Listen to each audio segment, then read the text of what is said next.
Hey friends, it's Akidieris, and this video is just going to be addressing a lot of things that you guys have been seeing over the internet, the wonderful two words, net neutrality. So just to get you guys up to speed, for those of you that may not know or understand why this is so important, let me put it down for you. Net neutrality is the basic principle of the internet that makes it a beautiful place where you guys can go stream, search, or communicate freely without any third party telling you that one site should be charged any more than the next. So you can go on any website that you want without anybody telling you what to do.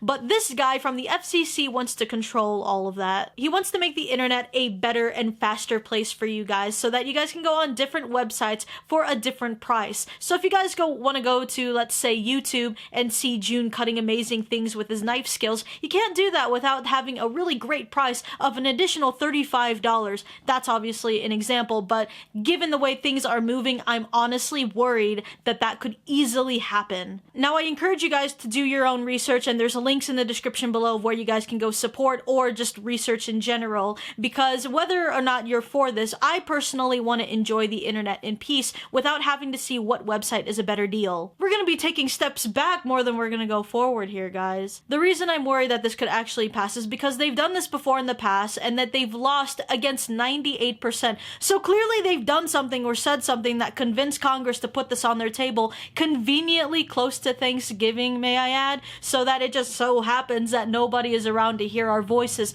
Well, guess what? Your voices can be heard. Apologies for that motorcycle in the back. Now, there may be some of you guys out there that may not be so political. Alright, well then just take this for example. The internet is a wonderful place where we all fucking hate each other and we're at each other's throats. And at the end of the day, we're still one big happy family, oddly enough. And I would much rather have that existing than somebody telling me what website I can go on, regulating how much I have to pay for another one as opposed to the next, having to be on the slow end of this entire debate. So this isn't about whether you're left or right, it's about enjoying memes and cat videos in peace, for God's sake. Now, the FCC and the rest of these cable companies are going to try and cover it up as much as they can to make it so complex for you to understand and try and say that this is for you, this is for the best of humanity. They don't care. This is for financial gain. The people that are supporting this and the companies that are behind this, a lot of them are cable companies. So let's take Comcast, one of the companies that are behind this, by the way. They're going to try and make this so complex for you to understand and just push forward the message that this is beneficial for you.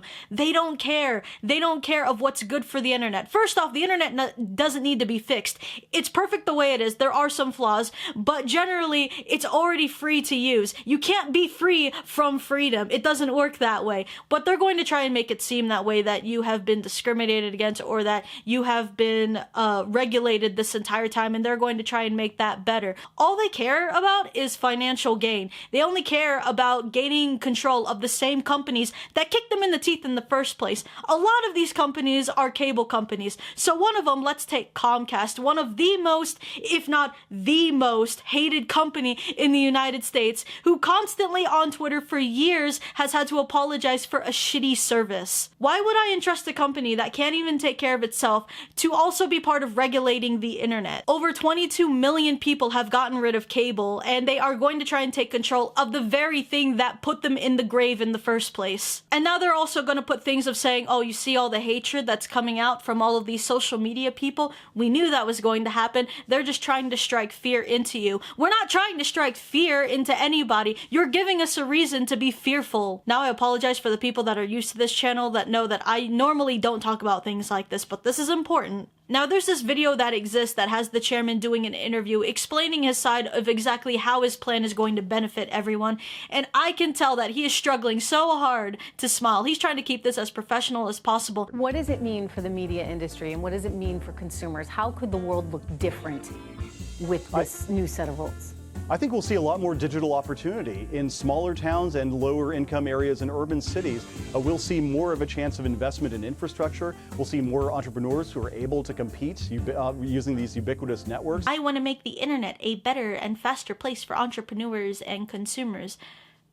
Again, he doesn't care. You know what he reminds me of? Loki from the Avengers. That one scene where he tells everybody to get on their knees and makes that one speech saying that humans secretly just want to be ruled by somebody else.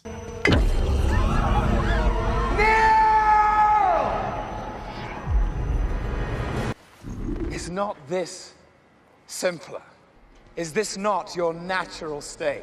It's the unspoken truth of humanity that you crave subjugation. Not to mention, you're also backing up one of your articles on the Wall Street Journal. I don't know if you've kind of been behind of what's been going on the internet, but they sort of have a stigma right now. So they're going to start the voting on December 14th, and I highly encourage you guys to share your voices and do your research before that in the description below, where the link will go to battleforthenet.com. If you've made the side to try and protect net neutrality, then you can also text or call your representatives. If you guys are too nervous to call, there is a script that they have provided in that link, but you can also text this number. You just have to text the word resist, and it will give you the names of your representatives, and from there you can text your message and it will fax it to them. You don't have to go through that awkwardness of not knowing what to say on the spot. It's totally fine. I don't know about you guys, but I want to embrace memes and raging in peace on the internet while also venting my feelings on a philosophical level in the comment section of Pornhub. If you're on that side, again, links will be in the description below. If you've never had your voice heard before, now's the time to do so. This will be the one time I'm actually siding with both fans and people that fucking hate me. So I hope that we can continue this weird family that we have forever. By the way, if you guys are new to this channel, I normally don't do stuff like this. It's mainly anime and otaku related things, so go check the rest of the content out if it's something that you like. Other than that, I appreciate you guys for watching, and I will see you guys in the next video. Bye!